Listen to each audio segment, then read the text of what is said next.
Hey guys, it's 681 Shadow. Welcome to another video on Genshin Impact, and today I want to go over the Xiao banner and talk about whether or not you should be summoning on this banner. Now, it's not going to be one of the things where it's like everyone should or everyone shouldn't summon. It'll be similar to the video I made for Ganyu's banner, which I can leave that in a card in the top right of the screen. But yeah, I'm pretty much just going to be talking about Xiao, as well as the three featured 4 stars who are going to be, as we can see on here, are going to be Diona, Beidou, and Shinyan. Which I talked about both Beidou and Shinyan in my video about the Stand By Me event, because we will be able to get a free leeway character.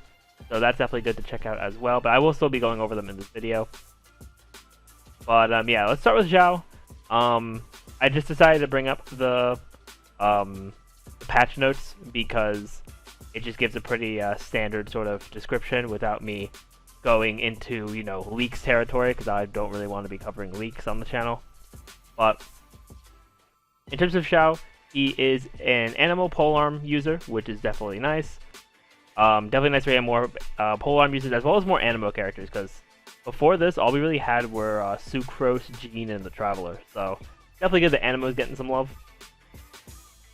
So for his elemental skill, Lemniscatic Wind Cycling, he basically just lunges forward, dealing damage to enemies in the path, and you can do it in mid-air, which is pretty interesting. You know, a skill you can use in mid-air to make traveling a little easier, I guess. For yeah, it makes traveling a little easier for people who have Xiao, which is super cool in that regard. Just like a sort of very fast damagey type of move. And then Elemental Burst, the Bane of all evil. He dons his Yaksha mask, giving him enhanced abilities at the cost of draining his health. And he deals increased damage, attacks are converted to Animo, and his jumping ability is greatly increased. Because as we saw in the 1.3 livestream, Xiao does not take any damage from his plunging attacks, meaning that he is going to be able to put those out with his jumping increase. He'll be able to put out those jumping attacks in rapid succession. So Xiao is going to be a pretty much just, I'm gonna just go in there and body this enemy real quick type of character. Like, I'm not gonna say anything about him being like brainless or anything like that, but it's definitely like not, the gameplay isn't as involved as some other comps that you see, like, you know, people running like Bennett for his ult and then switching to other characters for elemental reactions. Yeah, his playstyle is less about reacting with the team and more so just about him going in there and dealing massive damage. So if that playstyle, you know, if that playstyle appeals to you, then I think he's definitely a pretty good summon. But if you need even more of an incentive to summon on him, let's take a look at the 4 stars as well, because there are definitely some very good 4 stars on his banner. So let's start out with the one I haven't discussed yet on the channel, Diona. So Diona is a very good support character, as well as a shielder, which is pretty cool. So looking at her talents real quick, her normal attack is self-explanatory, just, you know, normal attack, aimed shot, plunging attack, whatever.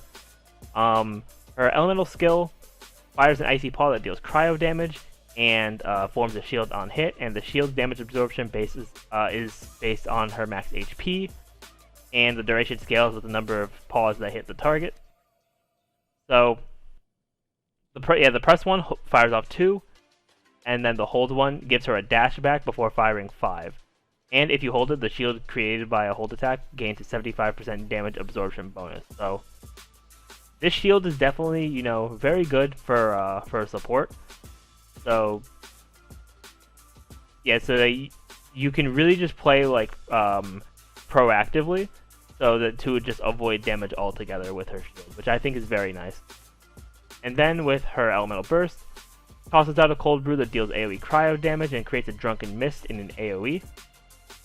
And so in the mist, opponents will take continuous cryo damage, and your other characters or allies in co-op will continually regenerate HP within this AoE. So she's yeah, she also has healing components to her, which make her very good as a support, as well as a healer. So she has, not only does she have healing, but she also has shields, And I feel like her combination of healing and a shield seems to be better than Noelle's, and maybe even a bit better than Zhongli, because Zhongli's heal only comes from constellations. And yeah, and then Noelle's is based on a certain thing. It requires constellations as well to happen all the time. I think it's only C1 for Noelle, which isn't too bad, but for Diona, she's able to get this. She's able to get this to happen very, very consistently because it's just a part of her elemental burst. So now look at her constellations. I'm actually not too familiar with these, so I'll be going through these like sort of for the first time as well. So C1 regenerates 15 energy for Diona after the effects of signature mix ends. I assume that's the burst. Okay, yeah, so that's really good. She just gets some extra energy if you have her at C1 whenever she uses her heal. C2, extra damage on the icy paws and extra shield damage absorption. And then when paws hit their target, creates a shield for other nearby characters on the field with 50% of the ice paws shield damage absorption for 5 seconds. So also benefit for co-op. So yeah, if she I think she's like pretty viable regardless of constellations. But if you have her C2 or above, that seems really good for co-op for people who do co-op a lot, which should be a lot of people if you're leveling your characters and whatnot as efficiently as possible. Then leveling up the elemental bursts by 3, which is nice. So then C4, within the radius of the burst, Diona's charge time for aim shots is reduced by 60%. I don't know how useful that is, if you're running her like in single player, but I could see it in co-op since she would be your only character. That could be something solid, maybe getting a bit more damage, getting some other cryo stuff for some other elemental reaction. So I can see that being pretty solid.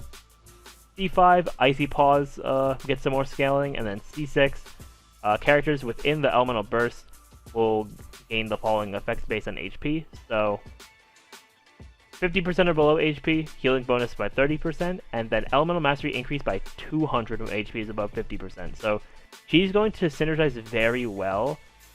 Yeah, she's gonna synergize very well, I think, with some pyro DPS units. Well, actually, not even just pyro. She'll whatever DPS units that have effects with have reactions with cryo. So like Hydro, like your Tartaglia, DPS Mona if you're running that. If you're crazy and you're running DPS Barbara, you can have that.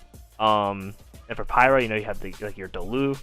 Some people run DPS Jangling, but that doesn't have too much pyro in it. I think that's more so physical damage, to my knowledge at least. Even if you're running like main DPS Shinyan, which I'll get to. But yeah, that constellation is pretty solid. So overall, Diona is an amazing support unit, and adding her to your account could definitely be really nice on this banner, in addition to Xiao. So, and next up, let's talk about Shinyan, since I did just allude to her. So, she is, Pyro Claymore user, has some interesting sort of things that I'm kind of like, for my personal playstyle, I'm not really vibing with, but I can see, after looking into her a bit more, I can see that she can be a very interesting support, or if you really want to, a main DPS. So normal attack is nothing, special. Then her elemental skill allows her to deal pyro damage on nearby opponents, and forming a pyro shield depending on how many opponents get hit. And yeah, and then also level 2 shield. Level 2 shield 3 or more. Level 1 is 2 or more. Level 0 is 0 to 1. Oh wait, I am not reading this wrong at all. Okay, I'm reading this completely wrong. My bad. Yeah, level 1 is 0 to 1. Level 2 is 2, and then level 3 is 3 or more. And level 3 hits also deals pyro damage, which is pretty nice.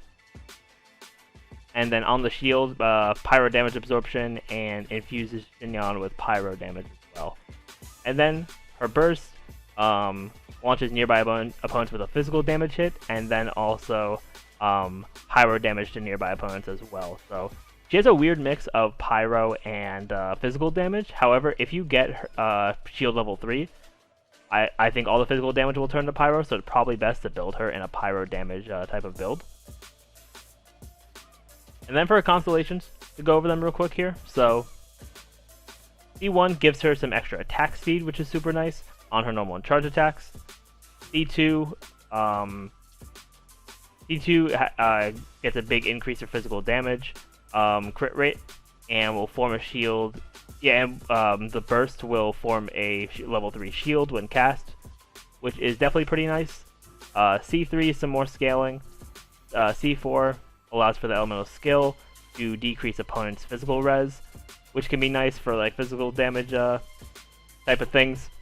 C5 is some more scaling, and then C6 decreases the stamina consumption of charge attacks by 30%, and an extra 50% of attack bonus equal to her defense. Yeah, so she scales certain things with her defense, which is a little weird to me, but I mean, if you have those like pyro artifacts, like let's say you're farming for like Diluc or Bennett or someone, and you got some like defense artifacts, they could be pretty good on Shinyan, because she does have some defense scaling abilities. But I think she could definitely be a solid unit, whether it be a support or if you want to run her as like a main or sub DPS. I think she can work in those roles pretty solidly. And then the last unit that is going to be featured is Beidou, who is very good in a lot of roles in the game. She could be a sub DPS, she could be a DPS. She definitely has a lot of different things she can do. So talent wise, normal attack is, you know, same old. Yeah, no, the normal attacks are just kind of there, but you know, the real meat and potatoes of the units are the elemental skill, elemental burst, and the constellation. So the elemental skill is, you know, I'm sure you all have seen it. You know, the pro gamer counter with the hold that allows for her to do some massive damage, and also has 250% electro damage absorption efficiency, and applies the electro element to Beidou when you activate it, which is definitely pretty nice. And then her burst Stormbreaker, she creates a Thunder Beast charge around her, dealing electro damage to nearby opponents. And this electro damage is like a sort of lightning bolt thing that can chain onto surrounding enemies and also deal electro damage to them, which could be really good for some electro-based reactions such as Overload and Electro Charge. So I think that pairing this with like a Hydra DPS or a Pyro DPS could be really good for racking up that extra damage as well. But even still, she can do some good damage on her own. Then for her constellations, C1, when the burst is used, creates a shield that absorbs up to 16% of Beidou's max HP for 15 seconds, and has that 250% electro damage absorption as well. C2, the lightning strikes from the elemental burst can jump to more enemies, which is nice. C3, more scaling to the counter. C4, within 10 seconds of taking damage, her normal attacks gain extra electro damage, which is nice. C5 increases the level of the burst, and then C6, during the duration of her elemental burst, the electro res of surrounding opponents is decreased by 15%, which will mean more damage from not only her, but also you know, your reactions will also be doing pretty nice there. But yeah, Beidou definitely very solid for a lot of roles in this game, and honestly, Xiao's banner is very good. I know a lot of people are already going to be summoning for it for Xiao alone, but even if, you know, like let's say for example you have like no pity saved up and you're going to be going until you get pity, like you have enough primal gems, or if you're just summoning, right? This banner has a lot of good 4-stars as well, so I definitely think this banner is a good summon for people, especially if you need to fill in some holes in your account, or if Xiao, you know, or if Xiao fits your playstyle. I personally probably won't be summoning, because I'm not really gunning to get Xiao, and I have Diona already, and I could pick up Beidou or Shinyan through the Stand By Me event, so I'm not really going to be worrying about summoning. I'll probably just be saving up my primal gems for now. But with that, guys, that's going to be the end of the video. Thank you all so much for watching. Be sure to leave a like, comment, subscribe to the channel, and I will see you all next time.